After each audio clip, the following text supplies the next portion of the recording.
things were going well. Not perfectly, they never are, but genuinely well.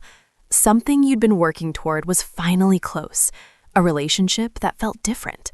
A period of stability after a long stretch of the opposite. And somewhere in the middle of it, without any single identifiable moment you can point to, you did the thing. You pulled back. You picked a fight that didn't need to happen. You made a decision you knew wasn't right while you were making it.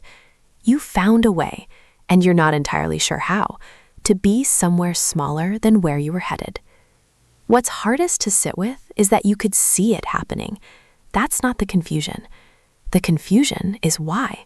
When things were finally working, some part of you moved to stop it. That part has a name, and understanding it is not about blaming yourself more carefully. It's about seeing the mechanism that's been running without your permission.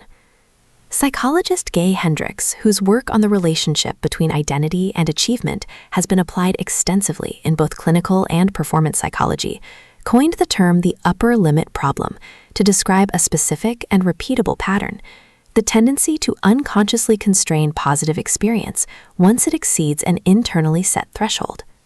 The threshold is not chosen consciously.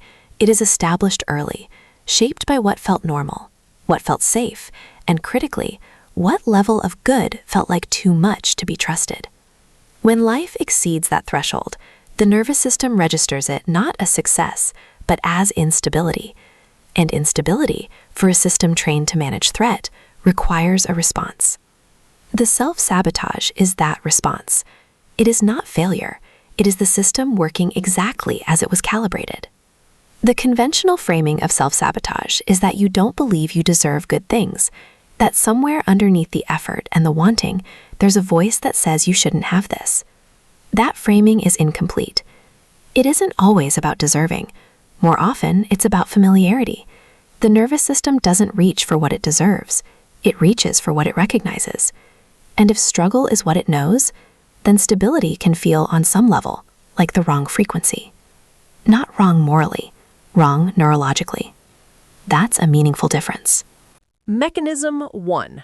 Good feels like a threat. Your nervous system needs to neutralize. The autonomic nervous system is a pattern-matching machine. Its primary function is not to help you thrive, it is to keep you alive by recognizing and responding to threat.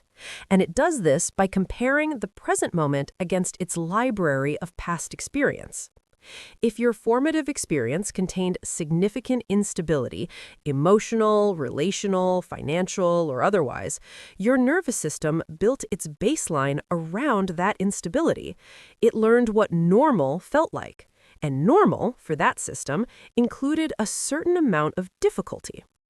Neuroscientist and trauma researcher Bessel van der Kolk, whose work on how the body stores and responds to past experience has fundamentally shaped modern trauma psychology, describes this as the body's loyalty to its own history. The system doesn't evaluate whether the past was good or bad for you, it evaluates whether the present matches it. When it doesn't, when things are too stable, too good, too quiet, it generates a low-level signal of wrongness that pushes toward correction. The sabotage is the correction. It is the system restoring what it recognizes as normal. Mechanism 2. Visibility feels dangerous when you were taught to stay small. There is a second mechanism that operates specifically when success would make you more visible. For people who learned, in environments where standing out invited criticism, envy, or unwanted attention, that being seen was unsafe, success carries an implicit threat, not because of the success itself, but because of what comes with it, the exposure, the opinions, the possibility of being seen and then diminished. Psychologist Tara Moore, whose research on playing small and self-limiting beliefs in high-achieving individuals has been widely studied, identifies this as fear of brilliance, not a fear of failing, but a fear of succeeding so visibly that it attracts the kind of attention that once felt dangerous. The pull back from good things is not weakness. It is a protection response from someone who once needed to be protected from being seen. When things are going badly, you are focused and capable and clear about what needs to happen. When things start going well, something shifts. A restlessness arrives, a low-level anxiety that doesn't attach itself to anything specific. You have introduced chaos into situations that were stable, not dramatically, not always consciously, but reliably enough that looking back, the pattern is hard to miss. You find it easier to recover from setbacks than to sustain momentum. Setbacks are familiar. Momentum feels like something that could be taken away. You have talked yourself out of things that were working with reasons that sounded rational at the time and feel less convincing now. You don't lack the ability to have good things. You have a nervous system that isn't yet sure they're safe to keep. The upper limit isn't a ceiling someone else put on you.